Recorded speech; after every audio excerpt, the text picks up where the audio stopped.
오전에 일부 예배 때 또 경찰이 왔다 갔습니다. 경찰하고 제도에서 왔다 갔는데 이번에는 이렇게 예배당 안에는 들어오지 않고 바깥에서 저를 찾아서 나가서 대화를 나눴는데 뭐 양회 때문에 그러는지 하여튼 좀 민감하네요, 요즘이. 그래서 어제 사람들이 온다고 해서 우리 일부 예배 주일학교는 온라인으로 이렇게 바꿨습니다.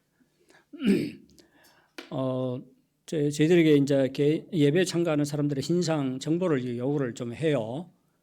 그래서 제가 헌금함 바로 오른쪽에 종이를 이렇게 뒀습니다. 그래서 본인 신상을 제공해도 괜찮다는 분들 좀 적어주시기 바랍니다. 적어도 한 20명은 더 필요할 것 같아요. 그래서 30몇 명 채워서 이렇게 올리려고요. 그래서 괜찮다는 분들 좀 적어주시기 바랍니다. 지금 한 15개 정도 있는 것 같아요. 기록을 했어요, 한의부에서. 그래 우리도 한 그 정도, 그 이상을 좀 했으면 좋겠네요. 예,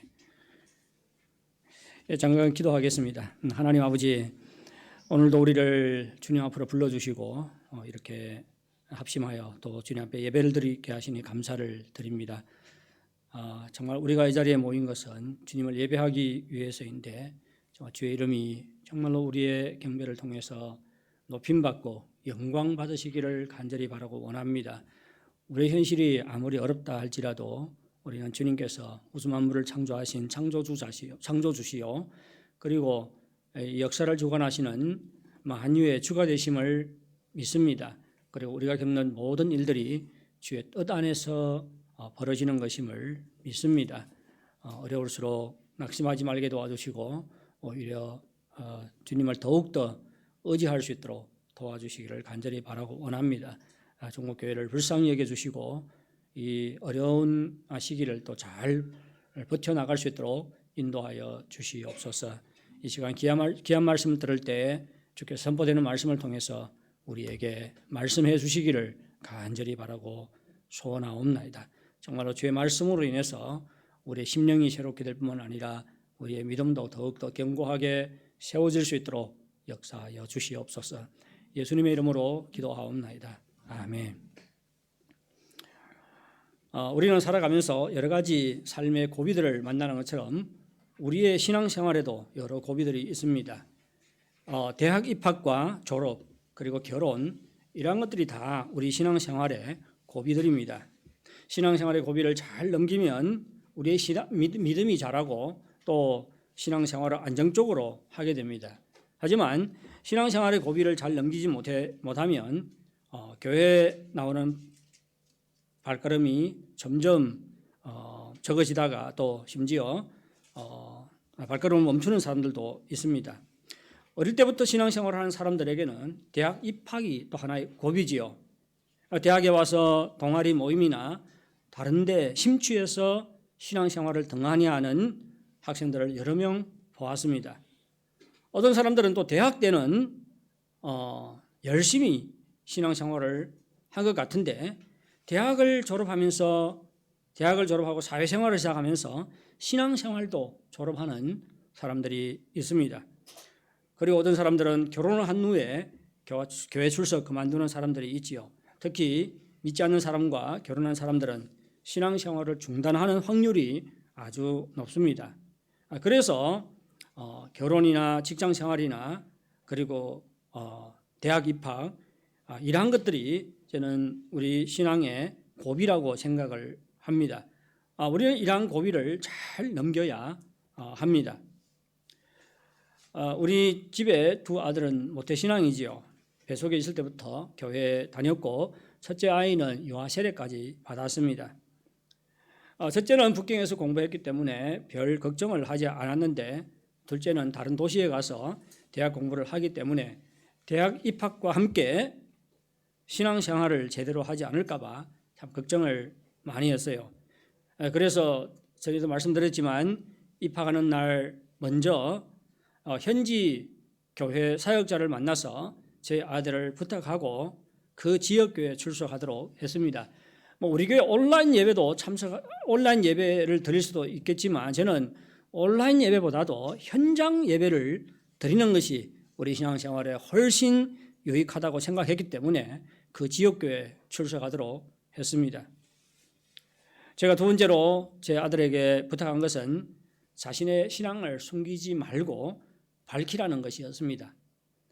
학교에서 개인 신상 정보를 조사할 때에 기독교인임을 반드시 기록하라고 했습니다.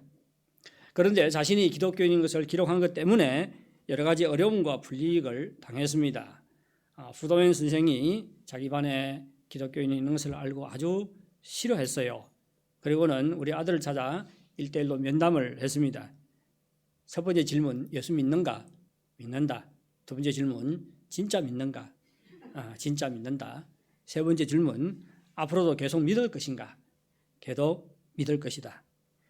이 일이 있은 후에 또 불려가가지고 작은 방에서 후다오연하고 또 반주임하고 또 그 당위 서기요 세 명의 선생으로부터 또 조사를 받고 또 파출소에서 조사를 다 마친 다음에 사인하는 것처럼 또 거기에 또 다 기록을 하고 사인을 했어요.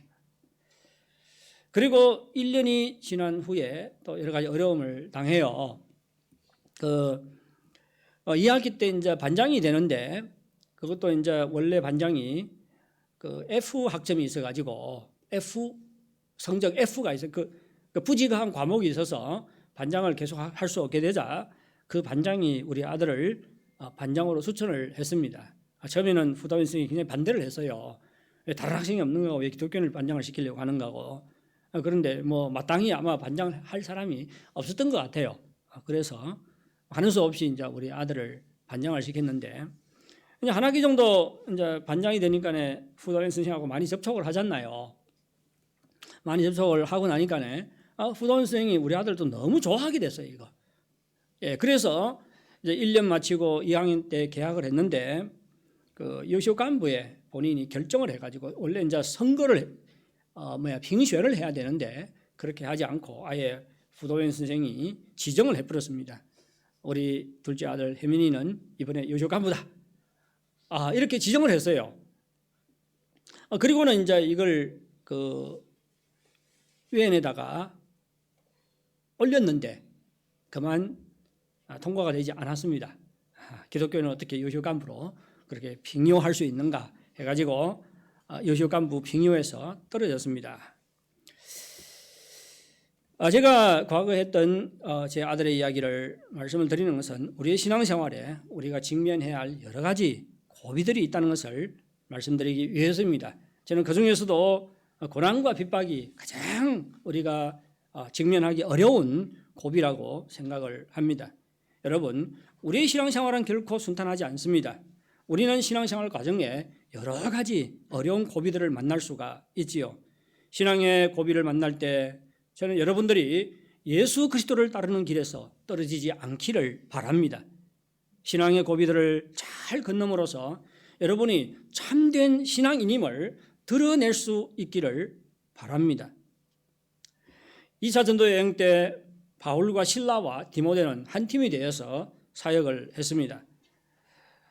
그들은 핍박 때문에 갑작스럽게 데살로니가를 떠나야만 했습니다.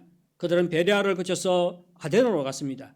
그렇게 여행하는 동안 데살로니가 교회 성도들과는 연락이 두절된 상태로 지내야만 했습니다.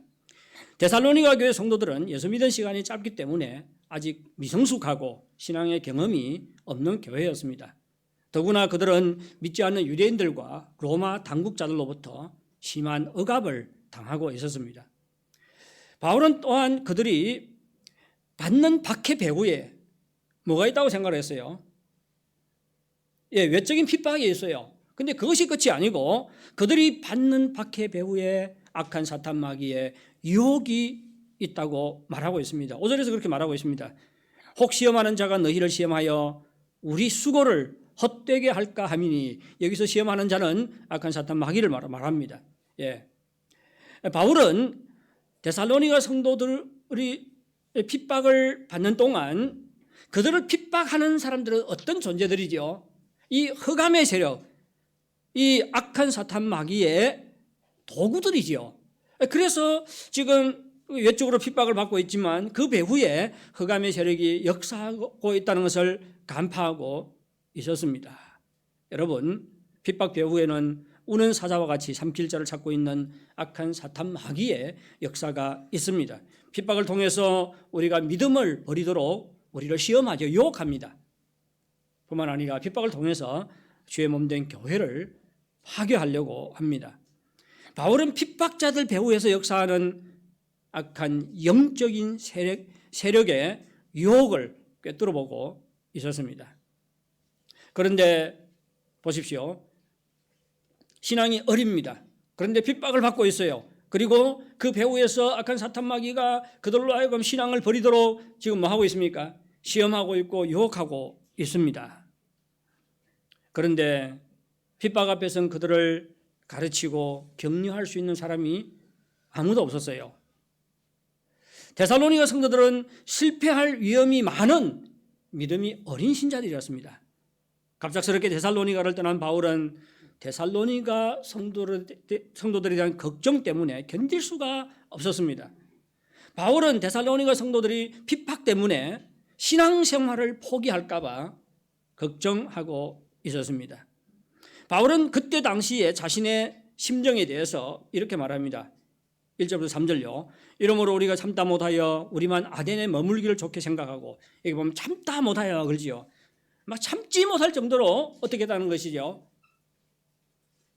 염려하고 힘들었다는 것이죠. 이러므로 우리가 참다 못하여 우리만 아덴에 머물기를 좋게 생각하고 우리 형제 곧 그리스도의 복음을 전하는 하나님의 일꾼인 디모데를 보내노니 이는 너희를 굳게 하고 너희 믿음에 대하여 위로함으로 아무도 이 여러 환난 중에 흔들리지 않게 하려 함이라. 우리가 이것을 위하여 세움 받은 줄을 너희가 친히 알리라. 그리고 계속해서 7절 8절에서 자신의 심정을 이야기합니다. 이러므로 형제들아 우리가 모든 공핍과 환난 가운데서 너희 믿음으로 말미암아 너희에게 위로를 받았노라. 그러므로 너희가 주 안에 굳게 선적 우리가 이제는 살리라. 1절에서 참다 못하여 디모데를 보냈다고 말합니다. 그리고 8절에서는 이제는 어떻게 해요? 살 것 같다고 말합니다. 이것은 뭘 말해줍니까? 바울 베드로는 데살로니가 성도들의 신앙에 대해서 참을 수 없을 정도로 걱정하고 있었다는 것을 말하지요. 그리고 아직 신앙이 연약한 그들을 옆에서 지켜주지 못하는 것 때문에 죽을 것만 같은 고통을 느꼈다고 말하고 있습니다. 우리는 여기서 데살로니가 교회 성도들에 대한 바울의 애정, 사랑, 그리고 성도들을 믿음의 사람으로 세우기 위한 바울의 열심을 볼 수가 있습니다. 바울은 더 기다릴 수가 없어서 즉각 조치를 취했습니다. 바울과 실라는 자신들은 아덴에 머물고 디모데를 데살로니가로 보내기로 결정을 했습니다. 이것은 참으로 어려운 결정이었어요. 왜요? 바울 자신이 실제로 데살로니가에 직접 돌아가서 그곳에 있는 성도들을 돕고 싶었습니다. 하지만 자신은 갈 수 없었기 때문에 자기 대신 하나님의 일꾼인 디모데를 보낸 것입니다. 아마 바울과 실라는 나이가 많은 유대인이에요. 나이가 많아요. 그래서 유대인이기 때문에 너무 쉽게 알렸던 것 같아요. 너무 사람들의 주목을 받을 수 있었습니다. 반대로 디모데는 엄마는 유대인이지요. 대신 아버지는 헬라인입니다. 그래서 젊은 헬라인이라고 말할 수 있어요. 젊었습니다. 그래서 사람들의 주목을 받을 위험이 없었기 때문에 디모데를 보낸 것 같습니다. 아마 데살로니가 교회를 위해서 기도하다가 이것이 하나님의 뜻이라고 생각해서 이와 같은 결정을 한 것 같습니다. 데살로니가로 돌아가는 디모데에게는 몇 가지 임무가 있었습니다. 우선 신자들을 굳게 하고 위로함으로 그들로 하여금 여러 환난 중에서 요동치 않게 하는 것입니다. 믿음을 견고하게 세워주는 것이지요. 그리고 그들의 믿음의 상황에 대해서 알아보고 바울에게 전해주는 것이었습니다. 바울은 그저 앉아서 염려만 한 것이 아니지요. 그는 염려가 침습할 때 자신이 할 수 있는 최선의 일을 했습니다. 그것은 바로 데살로니가 성도들을 위해서 주야로 기도하는 것이었습니다. 뿐만 아니라 디모데를 보낸 것이지요. 기도 중에 디모데를 보내기로 결정을 했습니다. 염려만 하는 것이 아니라 염려만 하면요 우리에게 아무런 도움이 되지 않습니다. 염려가 닥쳐올 때에 기도와 구체적인 행동으로 염려를 대처하시기 바랍니다. 여러분은 여러분의 자식들이 예수님을 제대로 믿지 않을까 봐 걱정하십니까? 여러분은 자식들이 참된 믿음을 소유할 수 있도록 기도하고 또 구체적인 조치를 취하십니까? 만일 우리의 자녀들을 위해 그리고 교회에 믿음이 연약한 분들의 신앙에 대해서 우리가 깊은 관심을 가진다면 우리에게도 이와 같은 걱정과 고통이 있을 것입니다. 데살로니가로 갔던 디모데가 돌아왔습니다. 디모데로부터 데살로니가 성도들의 소식을 들은 바울은 상황이 완전히 바뀌지요. 기쁨과 감사로 가득했습니다. 바울은 자신의 기쁨과 감사를 7절부터 10절에서 이렇게 표현하고 있습니다. 이러므로 형제들아 우리가 모든 궁핍과 환난 가운데서 너희 믿음으로 말미암아 너희에게 위로를 받았노라. 큰 위로가 됐습니다. 여전히 어려운 가운데 있었죠. 궁핍과 환난 가운데 있었습니다. 근데 그것이 문제가 아니지요. 바울은 그때 당시에 궁핍과 환난 가운데 있었지만 그것이 그에게 고통을 가져다 준 것이 아니라 오히려 데살로니가 교회 성도들이 믿음에서 떠날까 봐 걱정이 되고 그것이 고통스러웠어요. 그들과 함께 있어주지 못하는 것 때문에 고통스러워했습니다. 그런데 바울이 곁에 없음에도 불구하고 데살로니가 교회 성도들이 신앙생활을 잘하고 있다는 것 때문에 큰 위로를 받습니다. 8절에요. 그러므로 너희가 주 안에 굳게 선즉 현실이지요. 그들의 영적인 상태입니다. 우리가 이제는 살리라. 막 살 것만 같다는 말이지요. 아주 강렬한 표현입니다. 위로를 받을 뿐만 아니라 이제는 정말 살 것만 같다. 9절에서요. 우리가 우리 하나님 앞에서 너희로 말미암아 모든 기쁨으로 기뻐하니, 그래서 기뻐한다고 말하지 않고 모든 기쁨으로 기뻐하니 너희를 위하여 능히 어떠한 감사로 하나님께 보답할까. 무슨 뜻이에요? 기쁨과 감사가 막 충만해가지고 어쩔 바를 지금 모르고 있지요. 그래서 바울은 주님 앞에 기도합니다. 주야로 심히 간구함은 너희 얼굴을 보고 너희 믿음이 부족한 것을 보충하게 하려 함이라. 앞에서도 기도했죠. 지금까지 기도했습니다. 하지만 그때는 정말 그야말로 염려와 고통 가운데서 기도했습니다. 이제는 정말 기쁨과 그리고 감사와 큰 확신 가운데 그렇게 기도를 하고 있지요.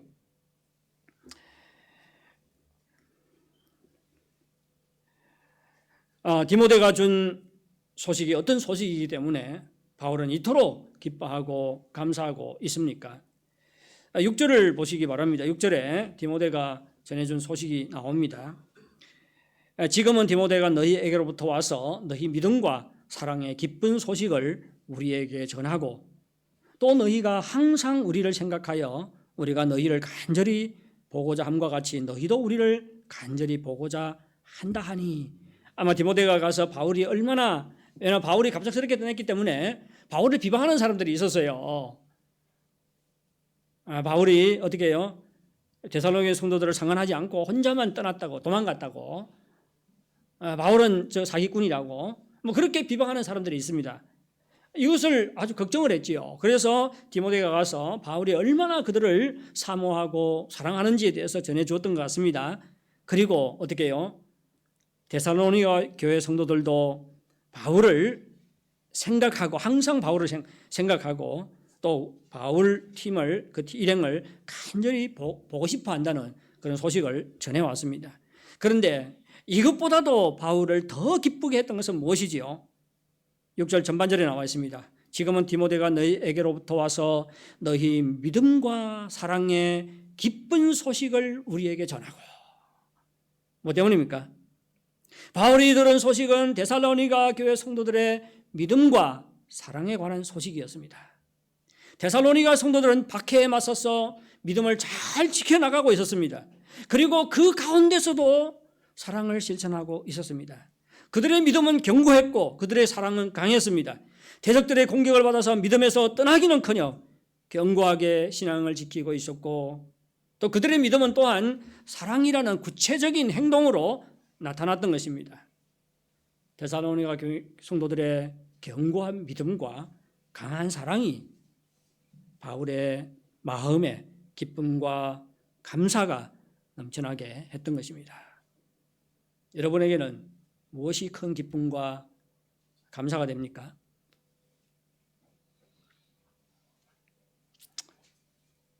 좋은 대학 가고, 아이들이 좋은 대학 가고 좋은 직장 찾고 돈 많이 벌고, 그러면 참 큰 기쁨이 되지요.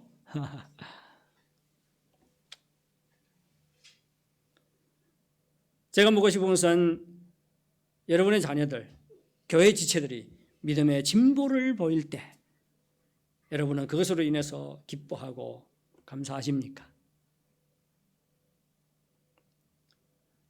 관심이 없으면 기쁨이 되지 않지요. 감사가 되지 않습니다. 정말로 우리 소원이, 우리 자녀들, 우리 지체들이 믿음 안에서 진보하고 좀 더 사랑하고 이러한 진보를 보이는 것을 관심을 하고 그것을 위해서 기도한다면 그런 그 모습을 볼 때 우리도 기뻐하고 감사할 수 있을 것입니다. 바울은 원래 데살로니가 성도들을 위해서 심히 걱정하고 염려했습니다.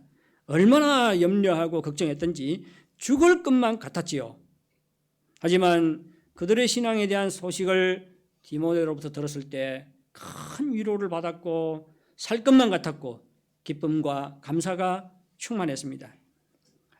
우리는 바울의 이와 같은 심경의 변화로부터 바울이 데살로니가 성도들을 향한 간절한 바람이 무엇인지를 알 수가 있지요.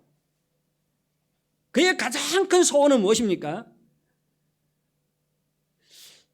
내가 지금 공핍과 환난 가운데 있는데 그놈 새끼들 좀 내한테 후원금 좀 보냈으면 좋겠다. 이것이 아니었지요. 바울은 여전히 어려웠어요. 궁핍했습니다. 환난 가운데 있었어요. 하지만 그의 관심은 무엇이었어요? 데살로니가 교회 성도들이 주 안에서 굳게 서는 것이었습니다. 8절에서 그것을 말하고 있지요. 그러므로 너희가 주 안에 굳게 선즉 우리가 이제는 살리라. 주 안에 굳게 선다는 것은 환난 중에서도 믿음을 지키는 것입니다. 믿음이 지속적으로 성장해서 사랑의 열매를 맺는 것입니다. 즉 사랑으로서 역사하는 믿음을 가지는 것이지요. 여러분, 참된 믿음은 어려움을 만날 때 드러나지요. 평소에는 잘 드러나지 않아요. 그런데 어려움을 만날 때 우리의 믿음이 참인지 아닌지 드러나게 됩니다. 참된 믿음은 어려움 만날 때 흔들려요, 흔들리지 않아요. 여기는 저는 흔들려요. 흔들리다가 어떻게 합니까? 다 잡지요. 그래서 넘어지지 않습니다. 흔들릴지라도 넘어지지 않아요. 그리고 참된 믿음은 사랑으로 나타납니다. 사랑의 헌신으로 나타나요. 우리가 이러한 믿음을 소유할 때 우리는 주 안에서 굳게 서 있다고 말할 수 있습니다. 바울은 예수님의 복음을 전할 뿐만 아니라 성도들을 주 안에서 굳게 세우기 위해서 하나님으로부터 보냄받은 사도입니다. 그렇죠? 따라서 바울의 마음은 바로 누구의 마음이에요? 하나님의 마음입니다. 그렇지 않습니까? 바울은 지금 하나님의 마음으로 걱정하고 있고 고통스러워하고 있고 또 그들에 대한 좋은 기쁜 소식을 들었을 때 기뻐하고 감사하고 있는 것입니다. 바울의 마음은 하나님의 마음입니다. 바울의 소원은 바로 하나님의 소원입니다. 하나님은 우리가 어떠한 어려움과 환난 속에서도 흔들리지 않는 믿음을 소유하기를 바라십니다. 그리고 우리의 믿음이 구체적인 사랑의 행동과 헌신으로 나타나기를 바라십니다. 우리가 데살로니가 성도들처럼 주 안에서 굳게 설 때 이것은 하나님께 큰 기쁨이 되는 것입니다. 저는 목사로서 저희 소원도 마찬가지입니다. 제가 여러분들에게 바라는 건 뭐 있어요? 좀 월급 빨리 올라갔으면 좋겠다. 이런 걸 바라면 목회 그만둬야 되죠. 뭘 바래요? 저는 여러분이 주 안에서 굳게 서는 것입니다. 그러면 제가 헛되이 살지 않았구나 그렇게 말할 수가 있겠죠. 뭐 이것을 위해서 부름받고 이것을 위해서 지금 섬기고 있는데 이것이 저의 가장 큰 소원이에요.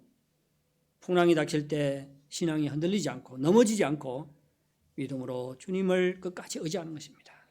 그리고 여러분의 마음에 사랑이 더욱 넘쳐나서 서로 사랑하는 공동체를 세우는 것이에요.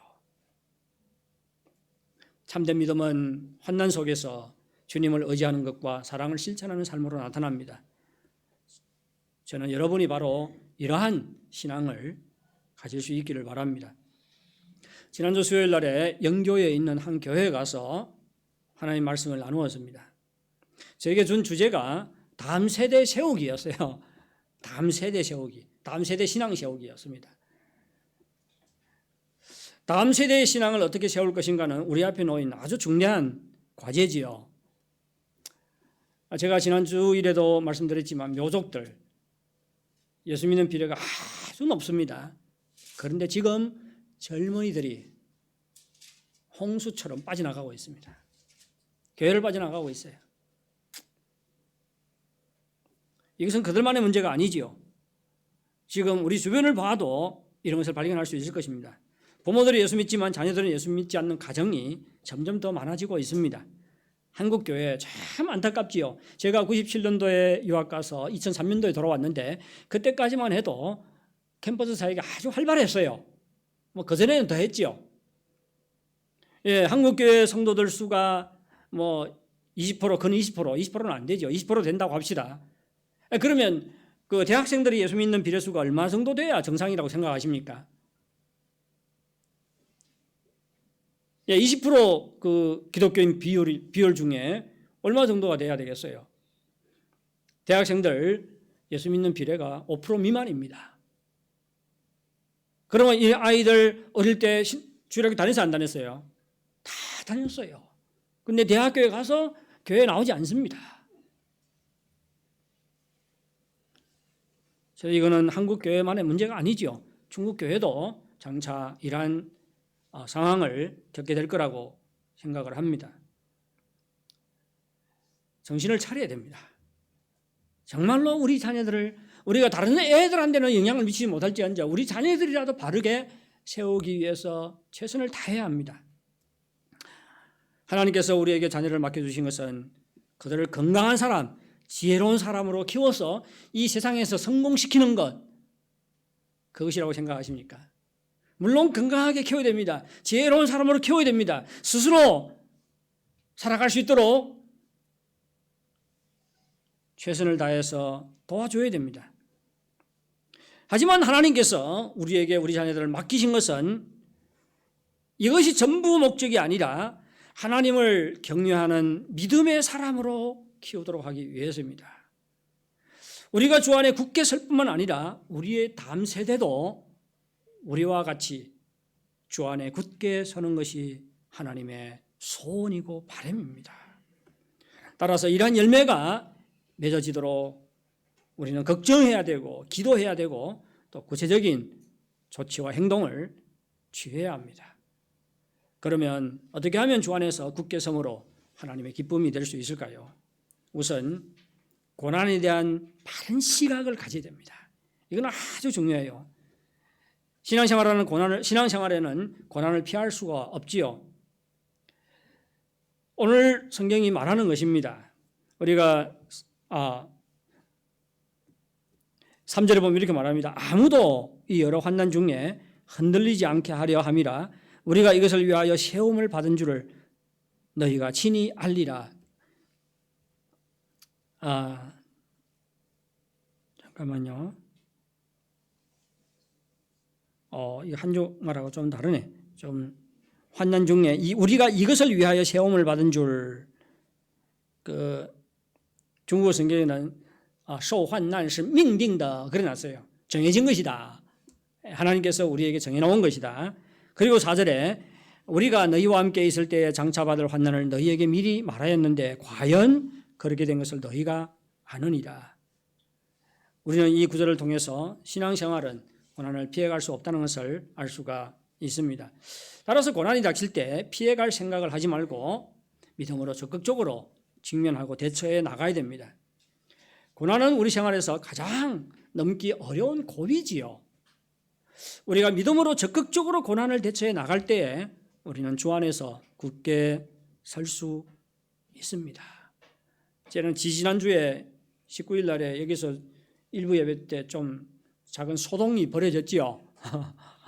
소동이 벌어졌습니다. 저도 막 다투고 막 그랬어요. 참 집으로 돌아가면서 그런 생각이 들더라고요. 저같이 연약하고 부족하고 소심하고 소극적인 사람, 이런 사람도 하나님께서 지금 참 이런 환경을 통해서 지금 투사로 만들어가고 있구나. 그런 생각이 들더라고요. 이런 어려움이 닥치면 우리 마음이 편하지가 않아요.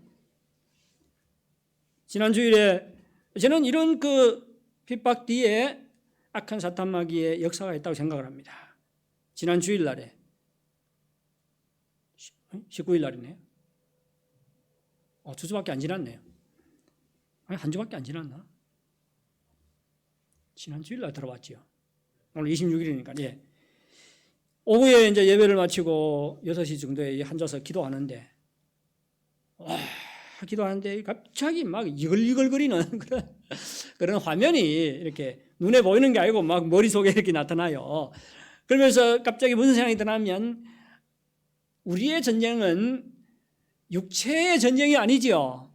우리가 그들과 싸워서 얻을 게 하나도 없습니다. 우리의 싸움의 대상은 그들이 아니에요. 우리의 싸움의 대상은 그들 배후에 있는 악한 사탄 마귀입니다. 더러운 마귀 새끼들 같아요.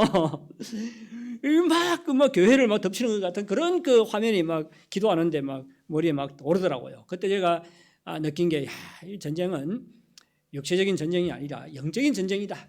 그런 생각이 들더라고요. 여러분, 고난 배후에 악한 사탄 마귀의 역사가 있습니다. 하나님은 우리가 예수 믿으면 고난을 당하지 않고 쉽게 편하게 그리고 행복하게 살 수 있도록 인도해 주실 것이라고 약속을 하지 않았어요. 오히려 성경은 하나님 나라에 들어가려면 많은 환난을 겪어야 할 것이라고 성경은 말하고 있습니다. 사도행전 14장 22절입니다. 그리고 로마서 8장 17절에서는 그리스도인의 길은 고난을 거쳐 영광에 들어가는 것이라고 말하고 있습니다. 따라서 예수 믿으면 사는 것이 쉬워질 것이라고 생각하는 것은 착각입니다. 잘못된 생각이에요. 우리는 이 땅에서 살기 때문에 예수 믿지만 이 땅에서 사는 사람들이 부딪히는 여러 가지 어려움들을 다 겪으며 살지요. 酸甜苦辣这个世界的酸甜苦辣 다 겪으며 삽니다. 예수 믿는다고世外桃源에서 살아가는 게 아닙니다. 현실을 직면해야 됩니다. 아이들 키우는 사람들, 아이들 교육 때문에 참 고민해야 되고 힘들어해야 되고 그러잖아요. 그거 다 겪어요. 그리고 우리가 겪는 것이 하나 더 있어요. 뭐가 있습니까? 믿지 않은 사람들이 겪는 거 하나 더 있습니다. 신앙 때문에 겪는 또 어려움이 있잖아요. 그렇지 않아요? 그래서 저는 예수 믿고 나니까 세상적인 그런 고통에다가 신앙 때문에 겪는 영적인 고통을 더 겪으며 살아간다고 생각을 합니다. 우리는 고난의 불가피성을 깨닫고 인정을 해야 됩니다. 그렇지 않으면 어려움이 닥치면 왜 내가 어려움을 당하는지, 하나님 나를 사랑하지 않는다, 왜 그러는가 하고 삐지고 교회 나오지 않고 그래요. 그런데 고난의 불가피성을 인정하고 이런 현실을 받아들이게 되면 어떻게 해요? 남은 것은 무엇입니까? 어떻게 대처할 것이 남잖아요. 믿음으로 적극적으로 대처할 수가 있습니다. 바울을 보십시오. 바울은 이것을 알았어요. 환난과 궁핍 가운데 시달렸습니다. 핍박을 받아 누구보다도 많은 핍박을 받았지요. 하지만 그는 핍박받는 것 때문에 낙심하거나 원망하거나 또 복음 전하는 것을 포기하거나 그러질 않았습니다. 바울은 적극적으로 고난을 대처해 나갔을 뿐만 아니라 금방 믿은 사람들에게까지도 박해가 일어날 것이라고 가르쳤어요. 데살로니가 성도들이 환난 가운데서 믿음 생활을 포기하지 않았던 것은 바로 바울과 실라가 그들에게 환난을 받을 것이라고 미리 어떻게 해요? 말했어요. 예방주사를 놨습니다. 그것이 사실이 된 것이죠. 데살로니가 성도들은 고난을 피해갈 수 없다는 것을 바울로부터 가르침을 받았고 또 이러한 현실을 받아들였기 때문에 고난 속에서 낙심하지 않고 믿음으로 적극적으로 대처해 나갈 수가 있었습니다. 우리도 고난에 대해서 이러한 시각을 가질 필요가 있습니다. 그리스도인들이 고난을 받을 것이라는 것은 성경의 일관된 가르침이지요. 베드로전서 4장 12절 13절은 이렇게 말합니다. 사랑하는 자들아 너희를 연단하려고 오는 불시험을 이상한 일 당하는 것 같이 이상히 여기지 말고 오히려 너희가 그리스도의 고난에 참여하는 것으로 내가 지금 어디에 참여한다고요? 어려움을 당할 때 그리스도의 고난에 참여한다고. 이게 무엇이죠? 참여하는 것으로 즐거워하라. 예. 이는 그의 영광을 나타내실 때 너희로 즐거워하고 기뻐하게 하렵니다. 예. 지금 현재 그리스도의 고난에 참여케 하는 것은 장차 우리로 하여금 하늘의 영광의 면류관을 받도록 하기 위해서라는 뜻이지요. 왜 주님께서 우리에게 고난을 당하도록 허락하실까요? 저우더치워만 무슨 아시겠어요? 그거예요. 그게 현실입니다. 그래서 우리 사도행전을 보면 고난받는 자로 합당하게 여김을 어떻게 했다고요? 기뻐했다. 그렇게 말하고 있습니다. 그렇다고 뭐 고난을 찾아서 다니라고 그런 건 아니에요. 고난 당할 때 어떻게 하라고 그래서 성경은 피하라고 했습니다. 피하라고 했어요. 근데 불가불 당해야 하는 고난은 어떻게 해요? 믿음으로 적극적으로 대처해 나가야 됩니다. 하나님은 우리가 겪는 고난을 통해서 우리를 연단해서 더욱 성숙한 믿음을 소유하기를 바랍니다. 그래서 장차 주님의 영광에 참여하게 하시지요. 따라서 우리는 믿음 때문에 고난 당하는 것을 이상히 여기거나 피하지 말아야 합니다. 고난의 필연성을 인정하시고 믿음으로 직면하시기 바랍니다.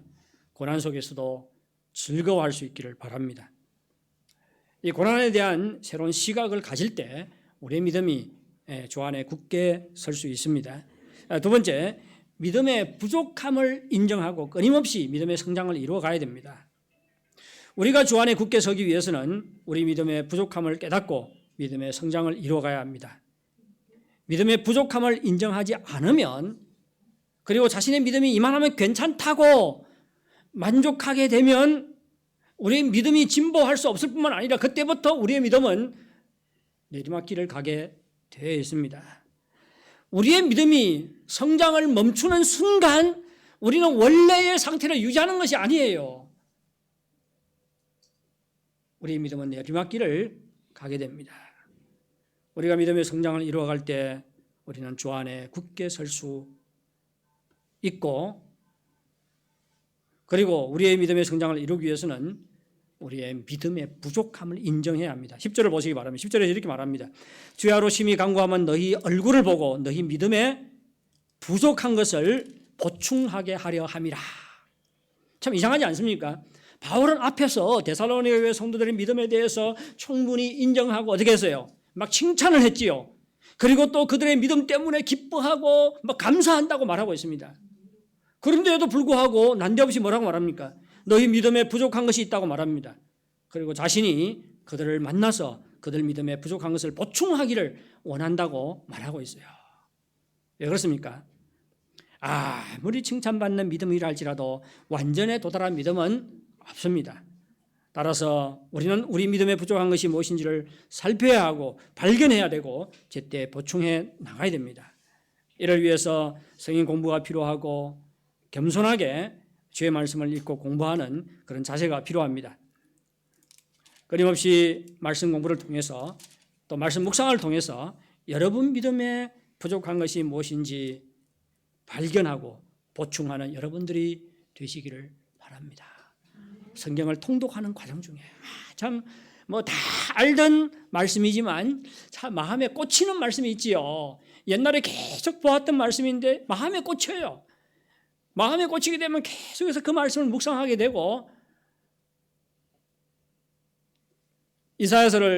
예레미야서를 읽는데 하나님께서 우리에게 복 주기를 원하는데, 이스라엘 백성들에게 복 주기를 원하는데, 그렇게 간절히 원하는데도 불구하고 이스라엘 백성들이 죄 때문에 그 복을 누리지 못한다고 예레미야서에서 말하고 있어요. 이 말씀을 보는 순간 갑자기 히브리서 12장에 나오는 죄와 싸우되 피 흘리기까지 싸우라는 그런 말씀이 또 생각이 나더라고요. 거룩한 삶을 사는 것이 얼마나 중요한 것인지 그런 생각이 들어요. 저녁에 침대에 누웠을 때 잡생각이 들 수 있죠. 근데 그 시간은, 저는 잠자는 시간을 우리 자신을 하나님께 맡기는 시간이라고 그렇게 생각을 해요. 막 피곤한 몸을 이끌고 잠자리에 덜 잤나요? 그럼 어떻게 해요? 그 시간은 하나님께서 우리의 몸을 회복시키는 그런 기간이지요. 자신을 하나님께 맡기는 시간입니다. 하나님께서 은혜 베풀어야 될 시간이에요. 하나님께서 우리에게 은혜 베풀기를 원하지만 내 마음에 죄로 가득해가지고 하나님의 은혜와 축복을 받아 누리지 못한다면 얼마나 큰 손해입니까?